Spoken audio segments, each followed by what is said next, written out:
കണ്ണു കാണാത്തൊരു മനുഷ്യന്റെ എതിർഭാഗത്ത് നിന്ന് വരുമ്പോഴേ ഒരു ജർമ്മൻ പൗരൻ അദ്ദേഹം തന്റെ ദേഹത്തേക്ക് വന്ന് കൈമുട്ടിപ്പോയ ഒരാളെ തിരിഞ്ഞു നോക്കുമ്പോ അദ്ദേഹം കണ്ണു കാണാത്തൊരു മനുഷ്യനാണ്.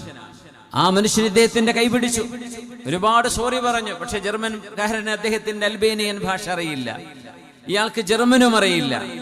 പക്ഷേ ആ ഇംഗ്ലീഷുകാരന് യൂറോപ്യന് മനസ്സിലായി, ഫ്രഞ്ചുകാരന് ആ ജർമ്മൻ പൗരന് മനസ്സിലായി. ഇദ്ദേഹം അപ്പോളജൈസ് ചെയ്യുകയാണ്, മാപ്പ് ചോദിക്കുകയാണ്.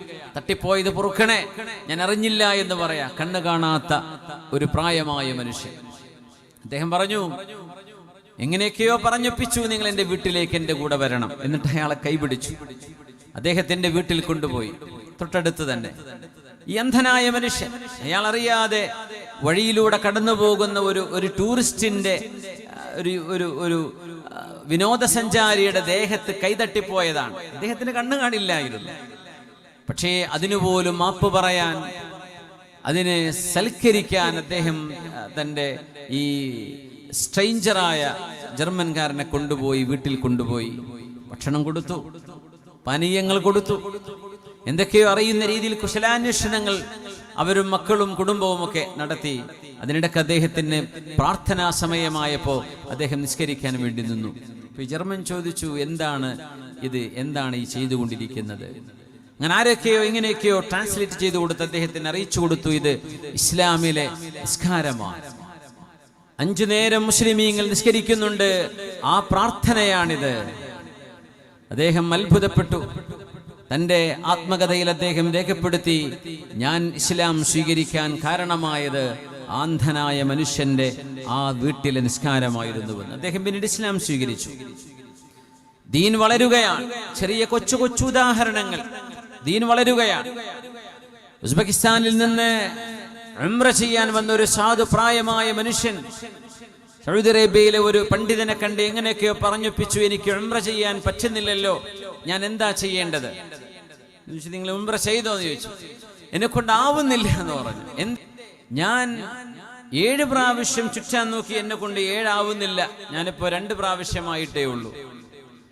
അദ്ദേഹം ചോദിച്ചു, നിങ്ങൾ എന്താ ചെയ്തത്? പറഞ്ഞു, ഞാൻ ഈ പള്ളി മൊത്തം ഒന്ന് റൗണ്ട് ചെയ്തു എന്ന് പറഞ്ഞു. 7 പ്രാവശ്യം ചെയ്യേണ്ട 2 പ്രാവശ്യം. മസ്ജിദുൽ ഹറാം മുഴുവനാണ് അദ്ദേഹം ചുറ്റുന്നത്. അപ്പൊ അദ്ദേഹം പറഞ്ഞു കൊടുത്തു, വേണ്ട. കൈപിടിച്ചു കൊണ്ടുപോയി കാണിച്ചു കൊടുത്തു, ഇതാണ് കഅബാലയം, ഈ കഅബയാണ് നിങ്ങൾ ചുറ്റേണ്ടത്, മസ്ജിദുൽ ഹറാം എന്ന വലിയ പള്ളിനെയല്ല ചുറ്റേണ്ടത്. അത് സാധ്യം, വലിയ പ്രയാസമല്ലേ പ്രായമുള്ള ഒരാൾക്ക്? അതല്ല ഉംറ, നിങ്ങൾ കഅബയാണ് തവാഫ് ചെയ്യേണ്ടതെന്ന് പറഞ്ഞ് ആ പണ്ഡിതൻ കൈപിടിച്ച് കഅബയുടെ മുറ്റത്തേക്ക് ഇദ്ദേഹത്തെ കൈപിടിച്ച് കൊണ്ടുപോയി കാണിച്ചു കൊടുത്തപ്പോൾ അദ്ദേഹം പൊട്ടിക്കരഞ്ഞു. പറഞ്ഞു, എൻ്റെ ഉപ്പ ഒരിക്കലെങ്കിലും ഒന്ന് ഉംറ ചെയ്യണമെന്ന് ആഗ്രഹിച്ച് കൊതിച്ചു മരിച്ചുപോയ ഉപ്പയാണ്. ഞങ്ങൾക്കന്ന് ഉംറക്ക് വരാനോ ഹജ്ജിന് വരാനോ ഞങ്ങളുടെ ഗവൺമെന്റ്, ഞങ്ങളെ സോവിയറ്റ് റഷ്യയുടെ കാലം ഞങ്ങൾ അനുവദിച്ചിരുന്നില്ല. എൻ്റെ ഉപ്പാക്ക് ആഗ്രഹമുണ്ടായിരുന്നു ഒന്ന് കഅബ കാണണം. ഞാൻ കേട്ടിട്ടുണ്ട് കഅബയെ കുറിച്ച്. എന്നിട്ട് ഉംറയുടെ അഅ്മാലുകൾ പറഞ്ഞു കൊടുത്തു, നിങ്ങൾ കഅബയാണ് ചുറ്റേണ്ടത്. ഈ സാധു ഇതറിയാതെ മസ്ജിദുൽ ഹറാമിന്റെ വലിയ പള്ളിക്ക് ചുറ്റുമാ 2 തവണ നടന്നത്. അപ്പോഴേക്കും അദ്ദേഹം തളർന്നു പോയിരിക്കുകയാണ്. ഞാൻ പറഞ്ഞു വരുന്നത്, ദീനിന്റെ ദാഹജലം കിട്ടിയപ്പോഴേ അതിന്റെ മധുരമറിഞ്ഞ് ഓടി വരുന്ന ആളുകൾ ലോകത്തിന്റെ നാനാഭാഗത്തുമുണ്ട്. നമുക്കിപ്പോ നമ്മുടെ മക്കളോട്, മോനെ വാപ്പയ്ക്ക് ഉമ്മക്കൊന്ന് ഉംറക്ക് പോകണം എന്ന് പറയുമ്പോഴേക്കും റെഡി ആയിക്കോ, അടുത്ത ആഴ്ച ഒരു ഗ്രൂപ്പ് പോകുന്നുണ്ട്, നിങ്ങൾ പൊയ്ക്കോ എന്ന് പറയാവുന്ന 2 വാക്കുകൾക്കിടയിൽ കഅബാലയവും നമ്മുടെ മനസ്സും അത്ര കടുപ്പമാണ്. എന്നിട്ട് പോലും നമുക്കത് സാധ്യമാകുന്നില്ലല്ലേ? വിശുദ്ധ ഖുർആനിന്റെ കോപ്പികൾ നമ്മുടെ വീടുകളിലുണ്ട്, മസ്ജിദുകളിൽ ധാരാളമുണ്ട്, ഓതുന്ന മക്കളുണ്ട്. ഖുർആൻ ഒന്ന് തുറന്നു നോക്കാൻ നമ്മളെ കൊണ്ടാവുന്നുണ്ടോ? ഒന്ന് ഓതി നോക്കാനാവുന്നുണ്ടോ? 80 വയസ്സ് കഴിഞ്ഞ് പൊട്ടിക്കരയുന്ന ഒരു ഉമ്മയുടെ ആഗ്രഹം, എനിക്ക് വിശുദ്ധ ഖുർആൻ ഓതണമെന്നാണ്. എനിക്ക് ഖുർആൻ ഓതാൻ പറ്റുന്നില്ല. എൻ്റെ കൂടെ ഉംറക്ക് വന്നൊരു സഹോദരനുണ്ടായിരുന്നു. അദ്ദേഹം 70 വയസ്സോളമായി. അദ്ദേഹം വർഷങ്ങൾക്ക് മുമ്പ് മറ്റൊരു മതത്തിൽ നിന്ന് ഇസ്ലാമിലേക്ക് കടന്നു വന്ന ആളാണ്. മലയാളിയാണ്. അദ്ദേഹം കണ്ണൂരുകാരനാണ്. ഇപ്പൊ മലപ്പുറം ജില്ലയിൽ എവിടെയാണ് താമസം. 40 വർഷമായിട്ട്. അദ്ദേഹം സങ്കടത്തോടുകൂടെ ഒരു കാര്യം പറഞ്ഞു, നിങ്ങളൊക്കെ ഓതുന്ന പോലെ, നിങ്ങളൊക്കെ ചൊല്ലിപ്പറയുന്ന പോലെ ഒരുപാട് ദിക്റുകളും ഖുർആനും എന്നെ കൊണ്ടാവുന്നില്ല, എനിക്ക് ഖുർആൻ ഒന്ന് സരളമായി ഓതണമെന്ന് ആഗ്രഹമുണ്ട്, എന്നെ കൊണ്ടാവുന്നില്ല, അത്രയ്ക്ക് ഞാൻ പഠിച്ചെടുക്കുന്നു. എൻ്റെ മക്കളെയൊക്കെ ഞാൻ പഠിപ്പിച്ചു, അവരൊക്കെ അള്ളാഹുവിന്റെ ദീനിന്റെ അഹലുകാരാണ്. പക്ഷെ എനിക്കാവുന്നില്ല, എനിക്കും കൂടെ അതിന് മരണത്തിന് മുമ്പൊന്ന് സാധ്യമാകാൻ ദുആ ചെയ്യണേ. ഞാൻ അത്ഭുതപ്പെട്ടു പോയി. ഒരു മനുഷ്യൻ പറയുന്ന ആഗ്രഹമാണ്. നമ്മളൊക്കെ പറയും, മോന് ജോലി കിട്ടാൻ ദ്വാരക്കണേ, വീട് പണി തീരാൻ ദ്വാരക്കണേ, കുട്ടീന്റെ കല്യാണം ശരിയാവാൻ ദ്വാരക്കണേ, എന്തൊക്കെ പറയാറുണ്ട് നമ്മള്. ഈ മനുഷ്യൻ പറഞ്ഞ ആഗ്രഹം, എനിക്കൊന്ന് ഖുർആൻ മനോഹരമായി ഒന്ന് ഓതാൻ എനിക്കൊന്ന് സാധിക്കണം, അതിനുവേണ്ടി ദുആ ചെയ്യണേ എന്ന് പറഞ്ഞ മലയാളിയായ ഒരു മനുഷ്യൻ. നമ്മൾ ആലോചിച്ചു നോക്കണേ, ഇതൊരു അള്ളാഹുവിന്റെ അമൃതാണ് എന്ന് പറയാൻ പറ്റുമെങ്കിൽ, ഇതൊരു ദാഹിച്ചു വരുന്നവർക്ക് ദാഹം തീർക്കാൻ, മനസ്സിന്റെ പെടപെടക്കലുകൾക്ക് ആശ്വാസം നൽകാൻ, മനുഷ്യന്റെ അന്ധമായ ഇങ്ങോട്ടെന്നില്ലാത്ത ഓട്ടത്തിൽ അർത്ഥവും മാർഗവും ദർശനവും ലക്ഷ്യവും എല്ലാം പറഞ്ഞു കൊടുക്കുന്ന ജീവിതത്തിന്റെ വിശുദ്ധമായ വഴിയാണിത്. ആ വിശുദ്ധ ഗ്രന്ഥത്തെ നെഞ്ചിലേറ്റുന്ന ഒരു ഹാഫിള് ഒരു കുടുംബത്തിന്റെ വിളക്കാണ്, ഒരു രാജ്യത്തിന്റെ വിളക്കാണ്. അവര് ഓതുന്നത് അള്ളാഹുവിന്റെ വചനങ്ങളാണ്. അവരോതുന്നത്, അവര് പറയുന്നത്, അവര് അനുവർത്തിക്കുന്നത്, മറ്റൊരാളെ പഠിപ്പിക്കുന്നത്, അതിന്റെയൊക്കെ കൂലി ആരൊക്കെയാണോ അവർക്ക് പഠിക്കാൻ സഹായകമായത് അവർക്കൊക്കെ അതിന്റെ കൂലി കിട്ടുന്നില്ലേ? എത്ര വലിയ സൗഭാഗ്യമാണത്. അതുകൊണ്ട് ഇവിടെ ഇരിക്കുന്ന ബിഹാരികളായ, മലയാളം ഏതാനും വാക്കുകൾ മാത്രം പഠിച്ച് വന്നുകൊണ്ടിരിക്കുന്ന ഈ പിഞ്ചുമക്കൾ, നിഷ്കളങ്കരായ മക്കൾ, പഠിക്കുക എന്നാൽ വേറെ ഒന്നൊരു ചിന്തയുമില്ല, നാട്ടിൽ പോകണമെന്നില്ല, ആഗ്രഹങ്ങളൊന്നുമില്ല, ഇരുന്ന് പഠിക്കുക തന്നെ. ഹജേര് പറയായിരുന്നു, നമ്മുടെ മക്കളൊക്കെ മലയാളി കുട്ടികള് എന്ന് ഇരുന്ന് പഠിക്കുമ്പോഴേക്കും മൂത്രയ്ക്കാൻ ഒരുത്തൻ, അപ്പൊ ബാക്കിൽ അടുത്ത ആൾ ഇപ്പുറത്ത്, ഇന്നെന്താ ഉച്ചക്ക് ഭക്ഷണം, ഇതൊക്കെ നമ്മുടെ ചിന്തകൾ. പക്ഷെ ഈ മക്കള് ഇരുന്നാൽ പിന്നെ ആ സബക്ക് തീരുന്നവരെ ഇരുന്ന് ഓതുകയാണ്, വേറെ ഒരു ചിന്തയും അവർക്കില്ല, ഒന്നും അവർക്ക് വേണ്ട, പഠിക്കുകയാണ്. അത്രയ്ക്കും ഡെഡിക്കേറ്റഡ് ആൻഡ് കമ്മിറ്റഡ്. ഇത്രയും നല്ലൊരു മക്കളെ നമ്മുടെ നാടിന്റെ മുറ്റത്ത് കിട്ടിയിട്ട് ആ മക്കള് രണ്ട് വാക്ക് പറയുന്നതിൽ, അവരൊരു നേരത്തെ അന്നമുണ്ണുന്നതിൽ നമുക്ക് എന്തെങ്കിലും ഒരു സഹായം ചെയ്യാൻ കഴിയാതെ പോകുന്നത് ദൗർഭാഗ്യകരമാണ്. ഇസ്ലാം ഉയരും. അല്ലാഹു അതിനെ ലോകത്തിന്റെ എല്ലാ മുക്കുമൂലകളിലും, ഇന്ന ഹാദ ദീന ലയബ്ലുഗ് മാ ബലഗൽ ലൈലു വന്നഹാർ, this religion of Allah will reach each and every nook and corner of the world where sun rises. സൂര്യൻ ഉദിക്കുന്ന എല്ലായിടത്തും ഈ ദീൻ മുക്കുമൂലകളിൽ എത്തുമെന്ന് മഹാനായ മുഹമ്മദ് റസൂലുള്ളാഹി സ്വല്ലല്ലാഹു അലൈഹി വസല്ലം. ഇത് ഹൃദയത്തിന് അനുഗ്രഹമാണ്, ഹൃദയത്തിന് ആശ്വാസമാണ്. വനുനസ്സിലു മിനൽ ഖുർആനി മാ ഹുവ ശിഫാ وننزل من القرآن ما هو شفاء ورحمة للمؤمنين ولا يزيد الظالمين إلا خسارا. സയ്യിദ് മുഹമ്മദ് ഖുത്തുബിന്റെ ഒരു അനുഭവം അദ്ദേഹം പറയുന്നു. അദ്ദേഹത്തിന്റെ ആശയങ്ങളോട് യോജിപ്പുള്ളത് കൊണ്ടല്ല, പക്ഷെ അദ്ദേഹം എഴുതി വെച്ച അദ്ദേഹത്തിന്റെ ഒരു അനുഭവം, കൈറോവിൽ നിന്നൊരു ഷിപ്പിൽ ന്യൂയോർക്കിലേക്ക് പസഫിക് സമുദ്രം കടന്ന് പോകുന്ന ഈജിപ്ഷ്യരുടെ ഒരു യാത്രയെക്കുറിച്ച് അദ്ദേഹം പറയുന്നു. അന്ന് അദ്ദേഹം അവിടെയുണ്ട്. ഒരു വെള്ളിയാഴ്ച ദിവസം ആ കപ്പലിൽ ആദ്യമായി ജുമുഅ നിർവഹിക്കപ്പെട്ടു. ആ ജുമുഅക്ക് സയ്യിദ് ഖുത്തുബ് നേതൃത്വം കൊടുത്തു അത്രേ. അദ്ദേഹത്തിന്റെ ആശയങ്ങളോ സിദ്ധാന്തങ്ങളോ ഒന്നുമല്ല ഞാനിവിടെ പറയുന്നത്, അതിനോടൊക്കെ വ്യക്തിപരമായി വിയോജിപ്പുകളുണ്ട്. പക്ഷേ അദ്ദേഹത്തിന്റെ ഈ ഒരു അനുഭവം അദ്ദേഹം പറയുന്നു, ഞങ്ങളൊക്കെ കപ്പലിലുള്ള മുഴുവൻ സ്റ്റാഫിനോടും പറഞ്ഞു, ഇതിൽ മുസ്ലിമീങ്ങളായ ആളുകൾ നിങ്ങൾക്ക് ജോലി തിരക്കുകളില്ലെങ്കിൽ ഇന്നത്തെ ജുമുഅക്ക് വന്ന് നിങ്ങൾ സംബന്ധിക്കണം. അങ്ങനെ കപ്പലിന്റെ ഡെക്കിൽ ഒരു ജുമുഅയുടെ പ്രയർ ഹാള് അവർ ഉണ്ടാക്കുകയും സയ്യിദ് ഖുതുബ് അവിടെ ഖുതുബ നിർവഹിച്ചു. ഒരുപാട് ആളുകൾ, ഓഡിയൻസ് മുസ്ലിമീങ്ങളായ ആളുകളുണ്ട് ജുമുഅയിൽ. ആ ജുമുഅ നടക്കുന്നത് പസഫിക് സമുദ്രത്തിലാണ്, കപ്പലിലാണ്. അവർ ന്യൂയോർക്കിലേക്ക് പോകുന്ന യാത്രയിലാണ്.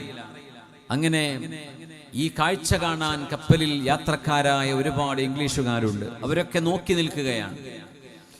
നിസ്കാരമൊക്കെ കഴിഞ്ഞു, ഖുതുബ കഴിഞ്ഞു. അവർക്കിത് എന്താണ് ഇതിന്റെ പേരെന്ന് പോലും പറയാൻ അവർക്കറിയുന്നില്ല.